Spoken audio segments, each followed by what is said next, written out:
was a roundtable about what can we do to make what we see outside these windows happen.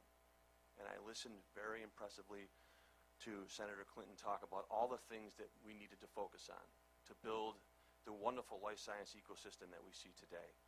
So I just have to ask you, first of all, I had a lot more hair then, so you probably don't remember. But how do you feel about what you've seen so far? Well, Bill, I am so excited to be here and to see the extraordinary achievements of this community and these world-class institutions here in Buffalo. I well remember all the meetings that we had all those years ago. And I was struck by two things. First, there was a very dynamic core of leaders in this city who were looking for new ways to try to develop the economy, really bring Buffalo into the 21st century, because Buffalo had been such a major American city in the 19th and first half of the 20th century. So there was a lot of infrastructure, a lot of real legacy, intellectual capital. And the other thing that I was focused on when I served as senator is, what I could do, and in concert with others, to build on these assets. And the medical community's presence and reputation and accomplishments was one of the core strengths that Buffalo had. So we did begin these conversations, and we dreamed a lot of dreams together about what we could do, how we could build on all of these foundational strengths. And to be here today and have the chance to just get a taste of what you're doing. And Dr. Siddiqui, thank you for giving me the tour and showing me some of the advances in innovation and technology and the extraordinary life-saving medical interventions that are being pioneered and being advanced here is just a thrill to me, Bill. And I want to thank everybody who made this possible, and I can't wait to follow and see what you're going to achieve in the years to come.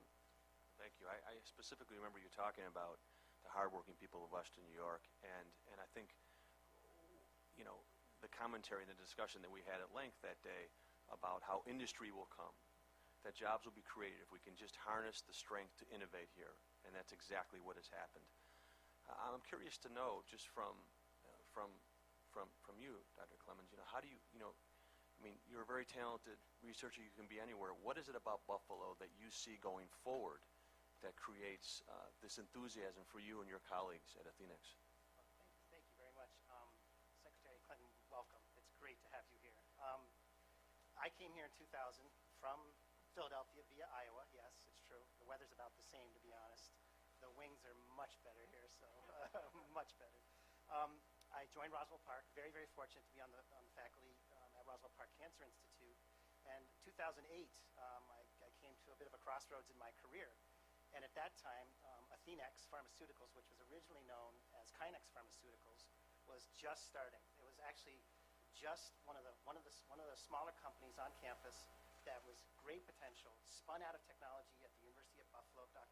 Dr. David Hangauer's science in his chemistry lab, spun out of that, and I was approached by Kinex at the time. Actually, the timing was incredibly fortuitous to consult with them and think about joining their team. It didn't take me long. I had been working with them for a while. I loved the energy. I loved the science. I loved the innovation. But coupled with that, at about the same time, and actually even before that, it was clear that Buffalo, from a scientific standpoint and from an economic standpoint, was making a major comeback, a major recovery. You could see it out every window. I could see it out the window of my lab when I was at Roswell. I could see it out the windows from our facility at Hopman Woodward Institute when we were there with Kinex. And I can really see it now out the windows of our new building, in the Conventus building with Athenex. So it's not so much the infrastructure, which is incredibly impressive with all the buildings going up, but with that, and more importantly, came a huge, innovative and exciting burst of energy. So it was like a nucleus that everything was built upon, and excites me most about being here and staying here is I think it's just beginning. So I don't know how many places I could have gone, but there was no reason to leave Buffalo, and it was a good choice. Candace, one of the things that we talked about on the tour, and I don't know if we were able to see it from the glass windows, the new medical school being down here in the campus. And another thing that Secretary Clinton was very passionate about was building this cluster around the medical school. Well, it's happening now. How beneficial is it for Roswell to have the medical school within walking distance of Well, it's when you're closer together, you talk more, you interact more, and so now they're across the street from us, and so it's going to really enhance our abilities to do things. So it's great, and we love the university and have a rich history. And actually, if you look back historically at the BNMC, then Senator Clinton, and I was not the CEO then, but we met. She was there all the time trying to catalyze things, and it was really your leadership, Bruce Holm. Norma was just launching her company, Empire Genomics, which is really doing well too. And Matt Enstas and the BNMC, really, without your leadership, I'm not sure we would have been here where we are today. So I thank you for that. It's been phenomenal. And now the medical school is down there. Children's Hospital is here. The JI, oh my goodness. It's amazing what they're doing here. And the leadership of the mayor and the governor. I mean, we're like a perfect storm, Mayor. It's incredible. So good things are going to happen here, and you should be proud because you are part of it. Secretary Clinton, with all the good that we see and we're talking about here, and I truly believe, and anybody who knows that I'm all about building sustainable entrepreneurial momentum. But what are some of the headwinds that you anticipate, that you think that we're going to face, that maybe you can give us a little bit of a heads up on, that we can work around? Well, first let me just give a little bit of context. When I ran for the Senate and met so many talented, visionary people, I knew that as senator, part of my job would be to help catalyze and figure out how to bring resources to actually putting into reality what these dreams were. Because Roswell was already well known, but it was kind of by itself. The university had one of the 3 most powerful supercomputers in the country, but it was kind of over by itself. You had a lot of the existing health and medical infrastructure, not connected. It goes to Candace's point. We now know the closer in proximity you can be, even in our virtual world, the closer physical proximity you can be, the more cooperation, collaboration, catalytic activity will occur. So the pieces were here. I think there are some other good supportive elements, and the mayor and I were just talking about them. You've got to build housing. One of the challenges is to bring people back into the city, especially to attract young people, especially to attract talented scientists, entrepreneurs, clinicians, and the like, and to create an attractive core of the city so that happens. That's one of the reasons why we did the project for Art Space. It was another one of our ideas because there were so many wonderful-looking older buildings in Buffalo that had been factories or some other industrial use in the past that were pretty much vacant. And I was very influenced by the work around the creative class, Richard Florida and others who were talking about, if you have a creative class, a core of people in a community, that will be, in effect, the beginning of a virtuous cycle. And it's artists, it's scientists, it's entrepreneurs, and so many other people who will be attracted. So I think I know the mayor's perspective, that work is continuing. More housing, and making that housing affordable for the students, the artists, the young innovators, the people who you want to attract here. So that's one of our big challenges across New York and indeed in other parts of America, you begin to make a place attractive, and that's clear from what I'm looking out the window and seeing, and you then begin pricing out of the housing market the very people that you want to keep coming because they see their future here. So I think the housing issue is obviously a big one. I think also revitalizing existing neighborhoods, because we know there still are a lot of people who are not yet realizing the benefits of this economic development. How we do that? How do we, in effect, crack the code to revitalize neighborhoods and attract more small businesses, attract people who themselves want to make a stake here in Buffalo? I think the waterfront development, which we worked on together, is another big attraction. Developing some of the other land that, like Bethlehem Steel and other big employers of the 20th century were located, and getting the best development there and moving as quickly as possible to stake a claim in clean renewable energy. And I know you're looking at some very big investments potentially in that arena. So continuing to work on this from all angles, having the core be the biomedical and healthcare core gives you a really strong base from which to build. But I think you have to also be paying attention to some of these other challenges that could, if not undermine, sort of slow down the excitement and the dynamism of what you have here now. And Mayor Brown, that was my next question to you. And we talk a lot about these different things, and I'm amazed at how you keep your hands around everything that's going on in the city. Can you talk a little bit about how you're leveraging what's happening here on the campus with the Buffalo community? Absolutely. First, I want to just welcome Secretary Clinton back to Buffalo and Western New York. When you served as our senator, you were here frequently and always very accessible to so many of us in this community. We certainly thank you for that. The Secretary talked about what she did as senator to bring resources into this community. And not only did you bring resources into the community, you really focused us all on the importance of collaborations between different levels of government, the private sector, the not-for-profit sector. And I think those collaborations that we have in this community, the city with the Buffalo Niagara Medical Campus, Dr. Candace Johnson, yourself, Bill, Matt Enstis, and many other entities, gives us the ability to work together in an efficient way. So we're not duplicating services, so that we are not squandering resources. And we have been able to use municipal resources working in concert with the leadership of the medical campus to make smart infrastructure investments that are helpful in attracting businesses. We, like Secretary Clinton said, understand the importance of making neighborhoods affordable, keeping neighborhoods affordable.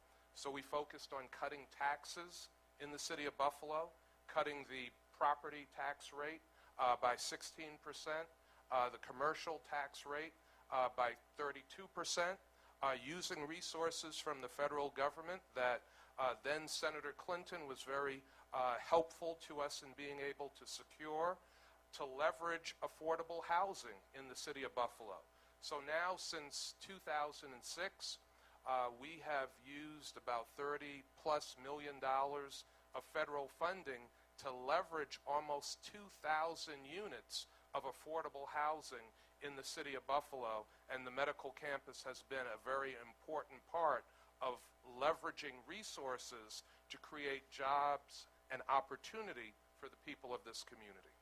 That's great, and I think the Children's Reuse Project is a great example of the collaboration that you talked about. Derek, you're a young entrepreneur. You could build your business anywhere, and to the points that Secretary Clinton said and Mayor Brown about creating an environment where you can thrive. Can you just give us some perspective from your generation about the challenges that you're facing and what Buffalo's doing to make it easier for you to succeed here?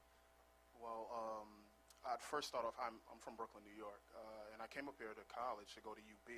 did my undergrad and then my master's, and worked here for a while in my field, developing online courses, things of that nature, which kind of started the whole trend for where I wanted to go with my business. And I was saying to myself, hey, well, I can't do anything here in Buffalo. Let me go back home. And then a friend of mine actually introduced me to the medical campus. And at the time, the Design Innovation Garage, which is DIG, that's their incubator startup space.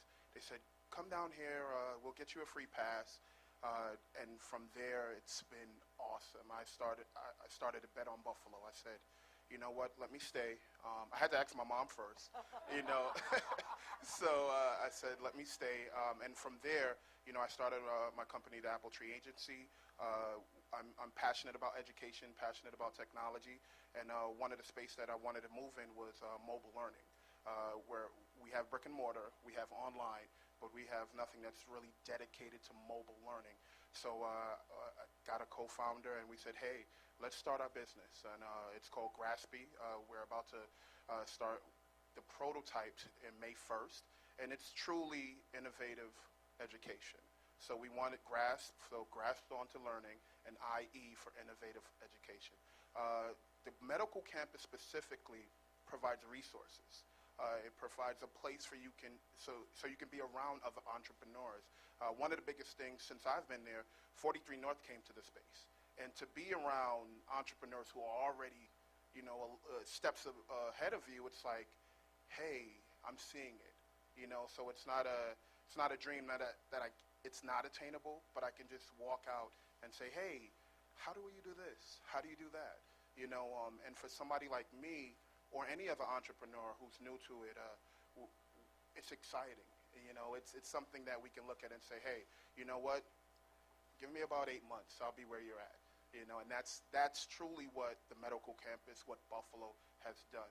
You know, my mom still says, hey, come home, you know, mostly because she won't come to Buffalo because of the snow, you know, but it's amazing. And I'm glad to be here, and I'm actually glad to call myself a Buffalo transplant. So. There you go. She should come in the summer where it's really beautiful. Buffalo summers are amazing, right?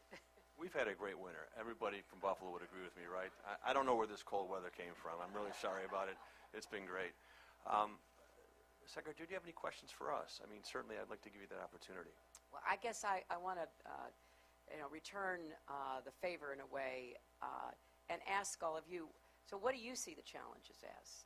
And what are the best ways of overcoming them? You know, in my campaign over the past year, have said I want to tear down all the barriers that stand in the way of people getting ahead and staying ahead. And there are a lot of institutional barriers, and there also are a lot of just out-of-date, conventional thinking barriers about what is or isn't possible in certain places with certain people. And I just think we have to throw all that out and really start from asking ourselves, what do we want to achieve, which is what happened here, and what are the assets we can bring already, and what do we need to develop, and how do we collaborate, which I think is the mayor's key word, so that we don't get torn apart or discouraged in the face of inevitable challenges and setbacks. That's just life. But I'd love, maybe start with you, Bill. I'd love to know, so what do you see the next steps as? What do you see the challenges as? Now, clearly, you know, if I were fortunate enough to be president, I would have a much heftier research agenda. I want to get back to where there's not even a close second. You know, we've been frankly eroding our research advantage, and that is going to be just literally the underpinnings of so much that we can accomplish, and it needs to be a public-private partnership. But I also was happy when I asked Dr. Siddiqui, with a lot of the innovation you're doing here, I hope that you've worked out ways to have those businesses, those patents, you know, be part of the growth strategy for the whole campus, because I think a lot of great research has gotten spun off, which has worked in the past. But I'm not so sure that it's the best model now, because you want to reinvest in what made it possible in the first place. So I would love to hear what you see as some of the next steps and some of the challenges. Well, you answered the question for me. It's research. It's getting the support, right? But I think a great example, the Jacobs Institute exists because too often great discoveries have left this community because we didn't have the infrastructure, in place to support that. We do now have that. We have investors. We have a wide pool of patients, obviously. We have great clinicians, great researchers. We have the money. We have the infrastructure. I think we're in a great position. We just need to know that the government is going to continue to support and advance the research, the good research that's happening. We will keep discoveries here in Western New York. We are recruiting great clinicians. People want to come to Buffalo now. We just need to know that the support is going to be there because, as you know, making these discoveries are difficult. Candace? So I have to, I'd have knives thrown at me if I didn't sort of parrot what you said. Research, it's just music to my ears, and you know this. The thing that worries me so much is that, we've had to be more innovative about getting money in to fund our research. We're doing a lot more business development things, which is really good because you're collaborating. We're trying to develop more entrepreneurial activities to bring more dollars in for science.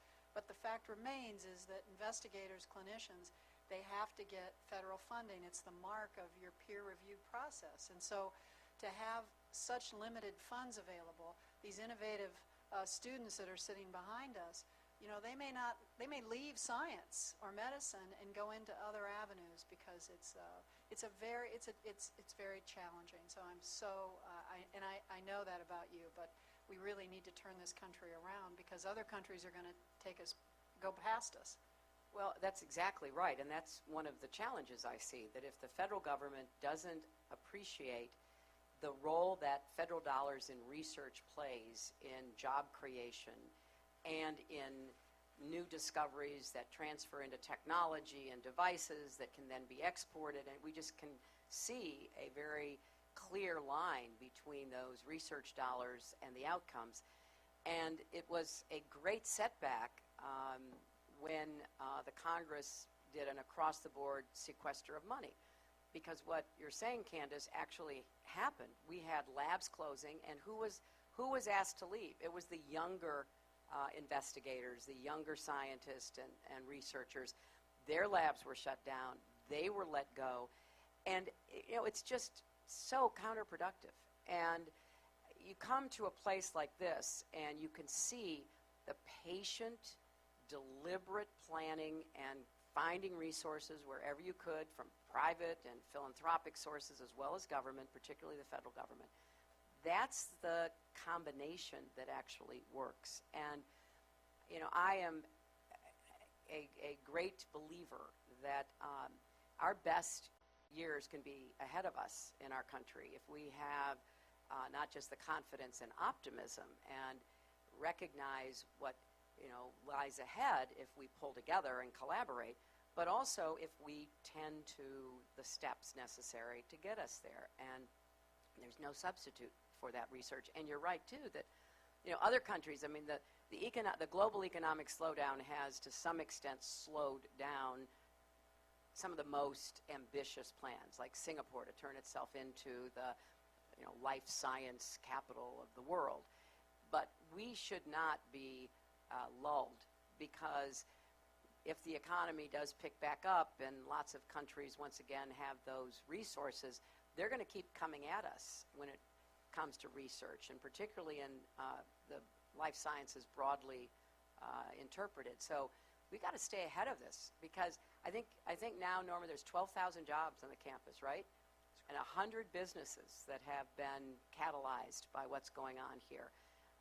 And that's a huge accomplishment. So we've got to keep building that and seeing how many more jobs, how many more businesses, how many more spin-offs can be created here in Buffalo that have a big impact in Western New York. And you said something earlier about cross-border cooperation with Toronto, which is also making investments in research, and how we can both collaborate but also compete effectively, I think is important.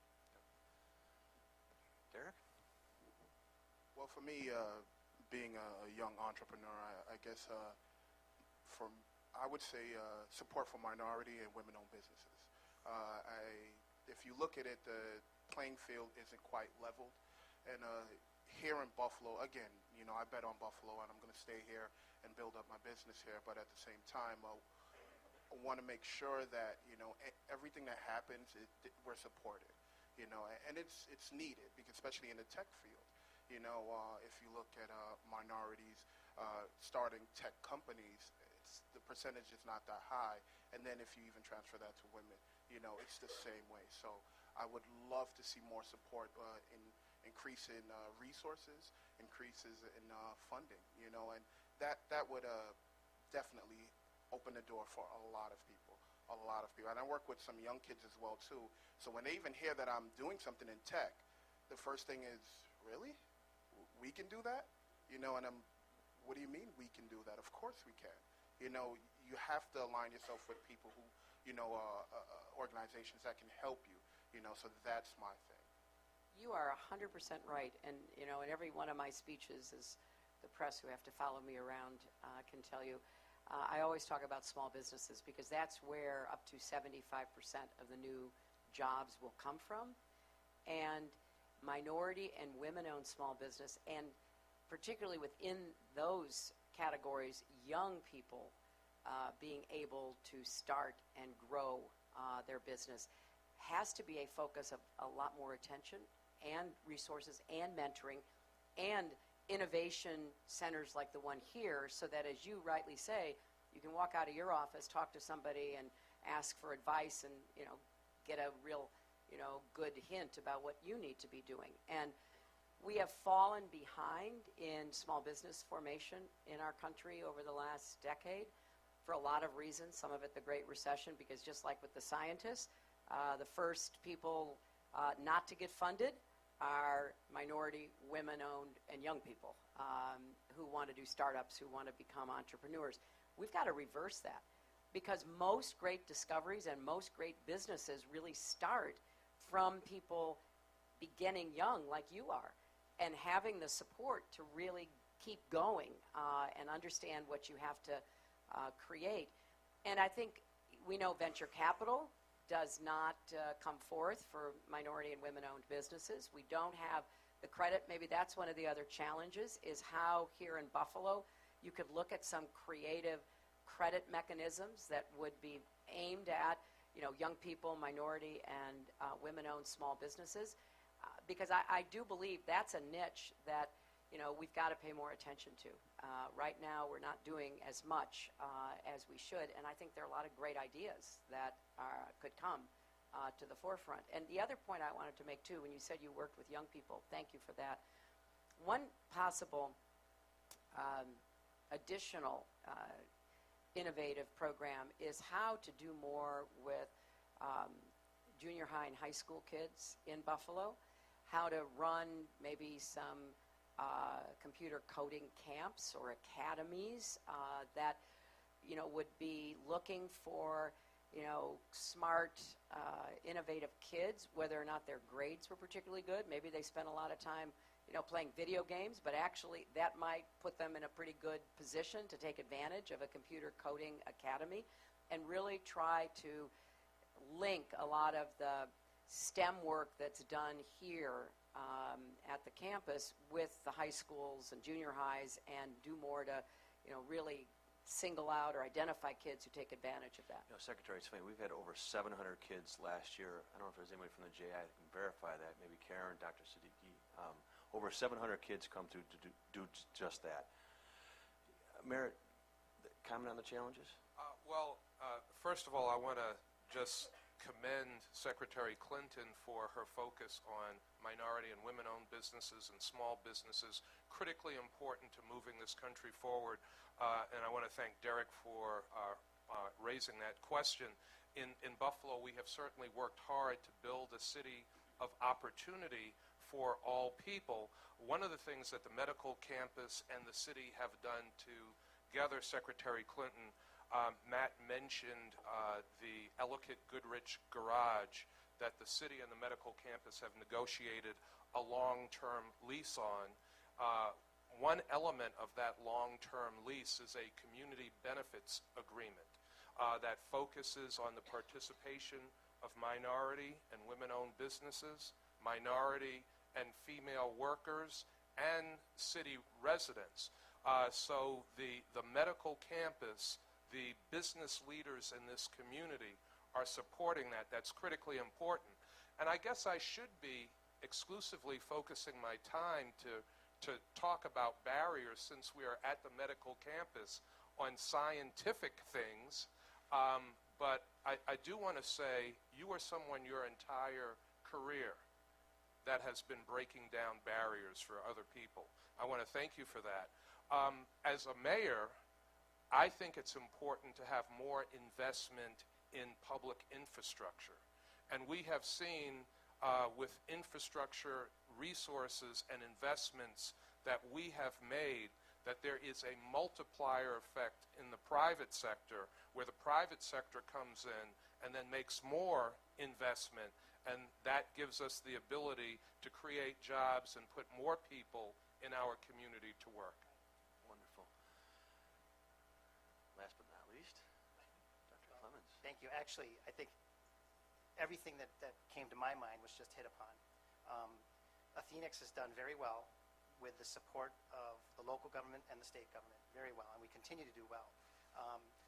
One of the things that will be a challenge for us will be maintaining our growth and being able to recruit people here. They have to have housing, they have to have competitive wages, obviously, they have to have a quality of life that they'd want to be here.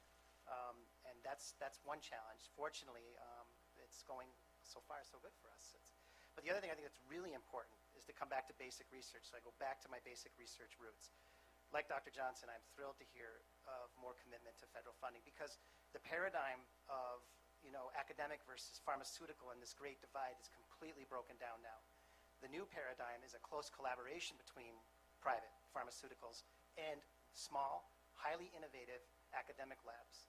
And there's a big need to actually be able to get those ideas and to be able to collaborate with academic labs and fuel the pipeline for future drugs. Without more federal research, that will dry up. And the effect on, you say, okay, well, it's not going to have much of an effect on it's going to have a huge effect on the pharmaceutical companies. And by extension, it's going to have a huge effect on those companies to thrive, and for that ripple effect to go out, to be able to hire people, to keep the economy going, and to keep the economy strong. So there's a real marriage now between private and between public, and the funding it's critical, absolutely critical, not just to maintain individual laboratories, but it fuels actually the whole industry from the bottom up. It's really critical, so I'm very happy to hear that. Wonderful, thank you. I think we're almost out of time, but would you be willing to take maybe a question or two from the I audience? would love to. It's up to you, Absolutely, Secretary. and we've got people behind us as well as Okay. in front of us and to the side of us. So, Does anybody have a question for yeah, the Secretary? people who are here who may have their own views. Yes. Wait, I'm going to come up here and I'll give you the microphone. Thank you. As a PhD researcher, I'm just wondering if you have any more plans for, getting young people interested in science again.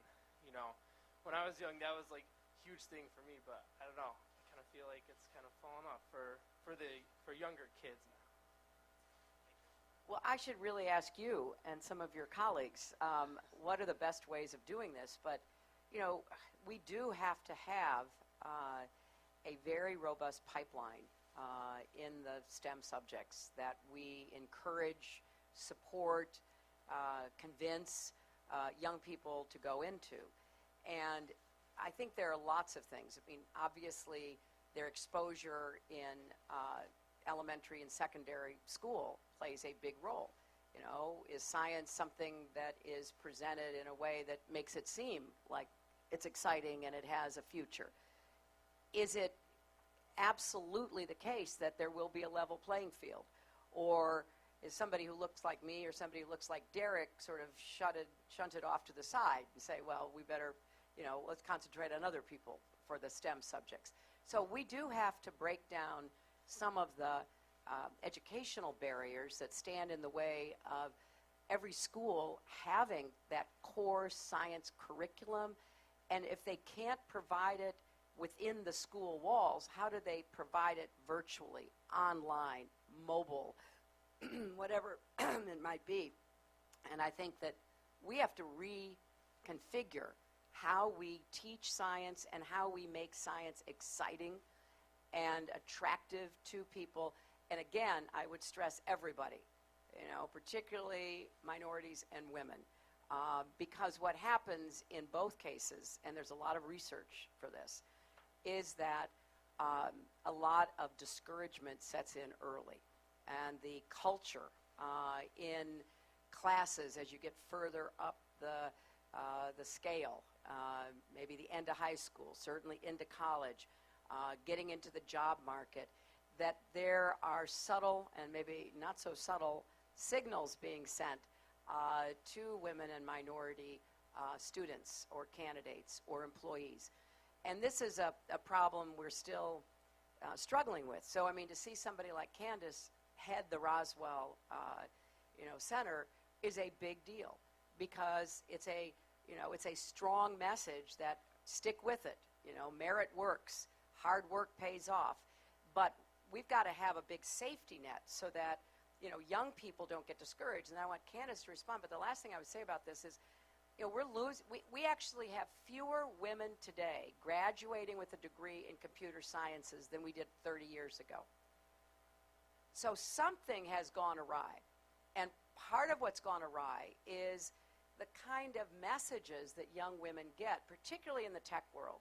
It's not, I don't think I think that may be a more difficult environment than in, the health sciences and the medical world. But in the tech world, I just saw a recent survey comparing education levels, experience levels between men and women, and at every single stage in the tech employment picture, high school graduates to postdoc graduates, men are paid more and are given much more support and encouragement. And I want to commend a couple of the CEOs in Silicon Valley who actually took the challenge to look at their pay scales, because people kept saying you're not paying women equally, you're not recruiting minorities, you're not treating them in an equal way. And so a couple of the CEOs did not believe that, and they actually investigated their pay scales and looked at the profiles of their employees, and they learned to their chagrin that indeed that was true. And so we need a lot more transparency, a lot more thoughtful self-analysis, and we've got to figure out how we're going to give more kids the exposure to science like you had that made you feel like, hey, this is fun, this is something I want to do. Candace? So, one of the things in my role that I take very seriously, and I know that you do too, is the role model that I play for women. And I've always, I'm involved very heavily in STEM here in the Buffalo area, and my door is always open. And people contact me. I've gotten emails from people all over the country that want to talk about sort of their situation. And we've come a long way, but we haven't come all the way. And there are still issues, and it is difficult. And if you're a minority woman, oh my goodness, you've got even other challenges. And so it's tough. And so I think that I think we have to just keep encouraging them, because I think even young children, it gets developed even in the schools, even in people that think they're being progressive. There's sort of a tone sometimes. So we still have work to do, but it's, we're making progress. Thank you so much, Doctor. We have time for one more question. Who has a question for the Secretary? Come on now. Okay, please. Maybe hand the microphone. Thank you. Thank you. I just appreciated your comments about ArtSpace and your work with the city to bring that to Buffalo. And in addition to the original Live Workspace and Gallery, it's now the home for the Buffalo Center for Arts and Technology, which just speaks to a lot of what you were talking about in the marriage of the arts and creative industries and the power of the arts in neighborhood revitalization, in healthcare, veteran services. And so I'm very interested to hear, if you are fortunate enough to become president, how we can advance the arts, not just for art's sake, but married to the advancement of our cities, our communities, and our industries. Thanks. Well, I have followed the development of ArtSpace from it being a live-work space to being a much more collaborative, outreaching, location with the training and other programs that are part of it. And I think that you have hit the nail, so to speak. You have said it well. The arts are a major reason for urban revitalization. You know, you see it in cities where oftentimes the modern pioneers are the artists, and they go into places that are run down and often dilapidated or need at least a lot of work to get them livable and workable. But they do it in part because, you know, they're often just starting out. They don't have resources, so they're looking for places that they can live and work.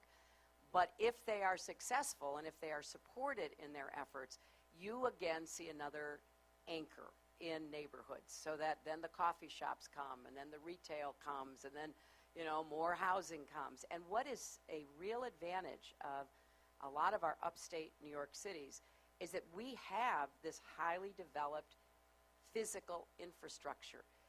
You know, so many cities have developed and continue to do so by moving out, taking, you know, green space, and then they have to bring the sewer lines and the electricity, and they have to develop everything. We have all of that in upstate, in our cities. What we've got to do is just spark the imagination to determine what the reuse, the new use of these existing buildings could be. And I think that attracting artists is one of the most important ways to really fuel economic development in urban areas. So I clearly would love to see even more of the kind of mixed use, the kind of attraction to artists. When we were talking about art space here some years ago and trying to attract it to come here and give us the stamp of approval that we could have an art space in Buffalo, you know, I used to joke that we should have like a homesteading act in cities for artists and entrepreneurs and innovators, and really have a city kind of take over some of this housing structure, because you can attract people who are willing to put sweat equity in, who are willing to be there for the long term, and they bring with them a lot of advantages. So I see this as one of the keys, particularly for older Northeast, Midwest cities that still have a lot of charm, still have a lot of bricks and mortar, have all the utilities in place. If done right, it can be a real magnet for people to come here for reasons besides the medical campus. Thank you so much, Secretary. I'd like to thank the panelists, our wonderful audience. I told your advance team that I knew you'd be thrilled to see all the progress here, and I hope that you are. We're so excited that you chose the Jacobs Institute and to come to Buffalo today, and we look forward to welcoming you back as President Clinton in the very near term. Thank you so much. It's a pleasure.